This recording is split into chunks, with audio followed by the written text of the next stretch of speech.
Hey guys, this is Mel, and I'm back to talk about Legacies, episode 207, titled It Will All Be Painfully Clear Soon Enough, which premiered Thursday, December 5th, 2019 on the CW. I'm recording on December 7th.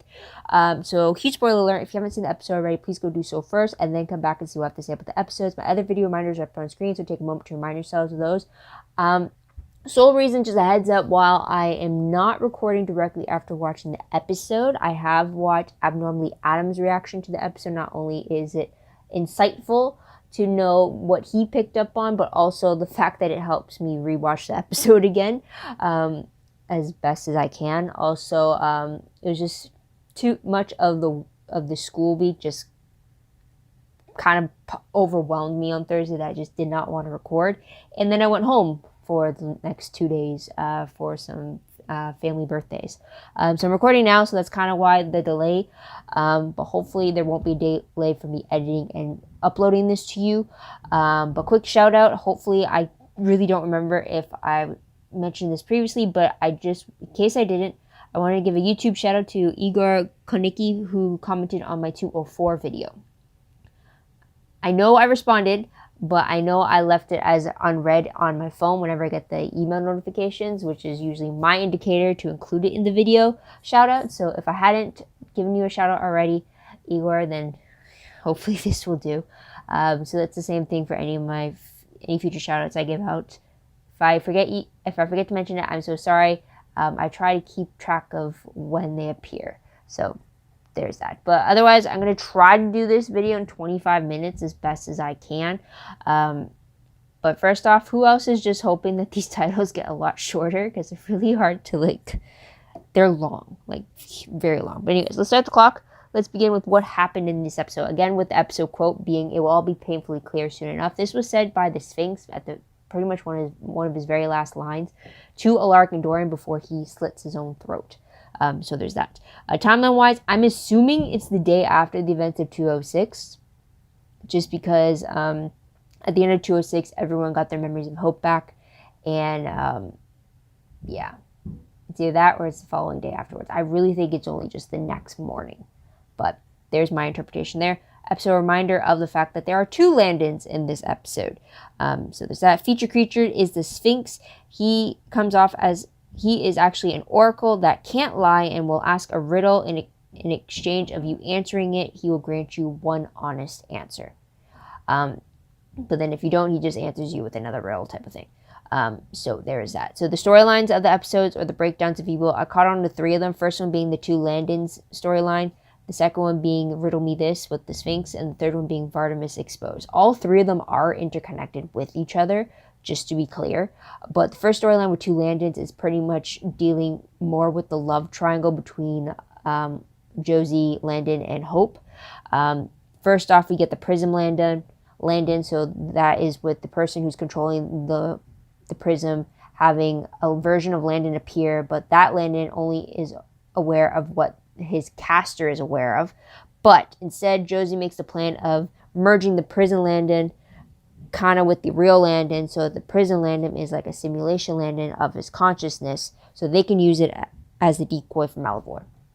This, though, spews a bunch of relationship drama, as is, so I won't get into that.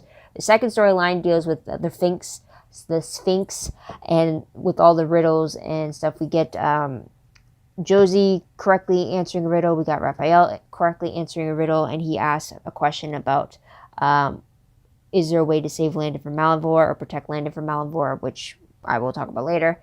And then we do get Lizzie getting stuck with a riddle that's supposed to foretelling something to come, which led to Alaric and Dorian figuring that riddle out, which led to the Sphinx giving them one final riddle, which I will talk about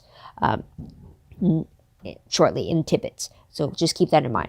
And then the third storyline is Vardamus being exposed. We find out that Dorian collected Vardamus' DNA and had results claiming that he was at the murder site, and then also claimed that he was everything and everything type of thing, which led to them finding out that he was actually Agent Ryan Clark, who was there trying to gain possession of Hope so he can use that tribrid status to go against his Malivore father. So there's that. Last scene of the episode shows Ryan Clark's body being dragged to the Salvatore crypt by the zombie that is being controlled by that red cloaked figure, which we will talk about as well. Character-wise, Ryan Clark, we find that he accidentally put his consciousness into the simulation Landon when he was trying to get his hooks into Hope. So because Landon was supposed to die at the end of the full moon, I believe, it's to be assumed that that's what happened to Ryan Clark as well. Sebastian, though he's only mentioned in this episode, not seen, it's showing that there are debates on whether or not he can stay at the school or not. I believe by the end of the episode, they have come to the conclusion that he's going to be staying there to be monitored to see if he's really deemed appropriate to be back in society and stuff like that. Who knows? We'll wait and see about that. But then Lizzie, we find out that she is still holding a grudge against MG and Caleb for keeping Sebastian's existence a secret from her, specifically MG, but she keeps calling their two vampire friends by that reference. She doesn't name them by names. So there's that. Speaking of MG and Landon, let's go on to tidbits. They are not seen in this episode. So there's that. Another one is that I'm assuming that by the end of the episode, Alaric has returned as headmaster of the Salvatore School. So that's something there. But also here, I want to talk about the Sphinx final riddle that he gave to Alaric and Dorian, and also kind of what my interpretations of it are. So it's up on screen as well while I'm reading it. So here it goes. And the riddle is, there are two prisoners. One is the master of his cage, the other returns home without power. The sins of the father are visited upon the daughters here, and not here. New hero arises, but can be felled by the golden arrow. The wolf among you has many faces. When time fractures, darkness overwhelms, but the greatest destroyer of all is love. Now, the whole riddle thing is very reminiscent of the prophecy that was given in season 3 of the originals pertaining to Klaus, Elijah, and Rebecca. So that's something there. But in regards to the riddle itself, now when it said the sins of the father are visited upon the daughters here, the father, I believe, is Alaric, and then because it's daughters, it could be specifically referring to the twins, or it could just be referring to Josie, Hope, and Lizzie, because the Hope kind of views Alaric as her father figure. So it could be like a literal familial connection or the figuratively one. So if that's the case, if that one is connected to the whole two prisoners, one's a master and the other is without his power and the sins of the father thing, a lot of people I saw were speculating that it has to deal with Kai returning. And since there is a huge history between Alaric and Kai, it could be the sins that Alaric did against Kai would be coming upon his daughter, which would make sense. But it all just is dependent if every part of these sentences are connected together as a whole and not just deemed as separate entities. So the sins of the father are visited upon the daughters here. I think it's Alaric and the twins in references to that. The wolf in question is a little tricky because are they actually talking like a werewolf character, or is it actually in reference figuratively wolf being like a deceiver, a wolf in sheep's clothing type of thing. So that's something there. Time fractures. Now, it could actually mean something of time travel disruptions, if anything. Hopefully not. Or time fractures, I'm thinking maybe it might have to deal with Lizzie's suppressed memories of her time with the genie and all those alternate worlds, because she did warn Lizzie that a lot of her clients did end up going insane because of their memories slipping through, or the forgotten memories slipping through and playing a huge hassle on the person. So that's what I'm thinking about time fractures there. Otherwise, I really hope it's not shifting timelines or anything like that. But we'll just have to wait and see about that. I'm definitely going to keep this whole Sphinx thing in every episode as we learn more and more about it. So hopefully we'll learn a little bit more. And maybe this final riddle is pertaining to this big other evil that the Sphinx has aligned himself with. So that is something there. But let's move on to the most shocking moment of the episode. I think it is the fact that there is a greater threat out there, more so than Malivore. Because I was under the impression that Malivore is kind of going to be like their Voldemort type of thing. But to find out that there is actually a bigger evil than him out there, it kind of has me a little shocked that we're getting introduced to it now. And also a little worried about who it could be. So that is something there as well. Unless it's going to be something that's always like in the back kind of brewing and it's like, oh, we have to be aware, like, who could this be, who could that be, and then like they don't show up for like a few seasons or something like that, or they're always with us and we just never realize the connection to it. Maybe, who knows? We'll have to wait and see about that. But let's move on to top 3 favorite moments. I will say, and I was so glad for this, was Hope and Alaric. He hugged her when she comes in trying to just going off explaining like what the new situation is. Instead of just continuing with it, he just interrupts her and gives her a huge hug, and she's like surprised by it. But then he's like, and then he tells her something along the lines of like, you told me your story, but now with these memories, he's like fully appreciating the fact that she's back. And it was just like I like melted inside, because like that is something Hope needed. Like she got that with Freya, but like that was one of the reunions I was like, true reunions I was hoping for, when they all got their memories back, because Landon definitely didn't give it to her. We got one with Lizzie at the 80s dance, and then we got one with Freya, much deserved with Freya, and then we got it with Alaric. So I'm glad that I wasn't robbed of this moment. So especially when she confessed to him before that he's the only father figure she has. So like, I'm good with their moment there. So that's a huge favorite for me. Another favorite also is the between Hope and Josie. Specifically, their scene at the very end. I mean, you see it throughout the episode how Lizzie is trying to be the mediator between Hope and Josie, because Josie is still mad with Hope from the looks of it about being left out in the dark about the memories. Also, the fact that they're both waiting for the same boy to decide between them when it comes to relationships. So that's something there. And then Hope is just not wanting to hurt either of her friends. It was just like, you see this all throughout the episode. And at the very end, when Hope goes to talk to Josie about wanting to come back to the school and wanting to have Josie's permission, because she didn't want to be there as a constant reminder of pain for Josie if it was going to do that. And then to have her admit all the things she missed, and then the fact that she missed her friendship with Josie. I mean, she didn't say specifically friendship, but it's like, she's like, I missed you. And just to have Josie say, Landon or not, you belong to this school. You belong here at this school. And like, just to welcoming her in and just like, yes, come back home type of a thing. It's like, I truly love that moment. They definitely needed that. And she's right. Landon or not, Hope was at the school long before he came along. And she should stay for sure. So I really appreciate that. And then also just Lizzie trying to bring the two together on a friendship level type of thing, because she knows she does not support it as a ship thing, as she stated in previous episode that it will never happen. But it was just great to see the support, and from Lizzie just wanting to have them all be strong, independent women and not be fighting over one guy and then just to like forge their own path type of thing. I really loved it this episode for sure. The kudos for them. And then the last favorite I did have was the fact that fake Landon or simulation Landon or simu Landon, it was so unfiltered when it came to his love for Hope. It was just amazing. It was just like, it's like, it was refreshing to have that openness, especially in regards to relationship. It's like, yes, at times it would seem weird if someone was that open to you in real life, but it's still refreshing to know like, this is what they think. There's no second guessing. There's no question as to whether, oh, are you lying to me or not? This was like, there was like no hesitation. It was just like, it was a huge refresher there. But then that also leads to one of my peeves. It's a slight peeve, but it's still the peeve because of the fact that with simulation Landon being so open and honest about his love for Hope, that meant that Josie felt undeserving because of that. She felt second-rate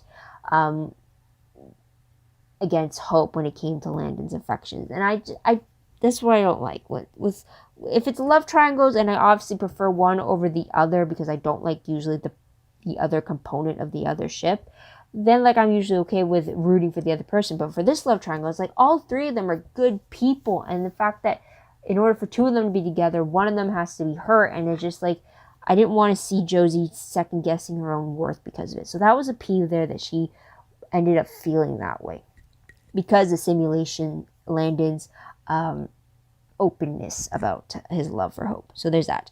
And then the main peeve I did have for the episode was the fact that Landon and Raphael left school in order to protect the other students. I mean, which I just find idiotic because now Landon and Raphael are truly left unprotected when all the monsters are going to be targeting Landon specifically. At least if they're at the school, they have reinforcements behind them. I mean, the only reason I would approve of them leaving school is if that mean that we'll get Jeremy Gilbert back to bring them back home like we did in episode 103. But also I'm left questioning whether or not, because Raphael got the idea to leave school with Landon from the Sphinx's answer to how can he protect Landon from Malivore. And I'm wondering if the Sphinx wanted them to leave school because it's something that his new master wanted to happen to further his own agenda. So I'm left a little worried that maybe they played into the creature's hands a little too easily. Because, like, I understand Raphael's understanding of the fact that we came to school because it seemed like the only place safe for us to be, and yet now it seems like it's the most dangerous of it all, with it being a huge target.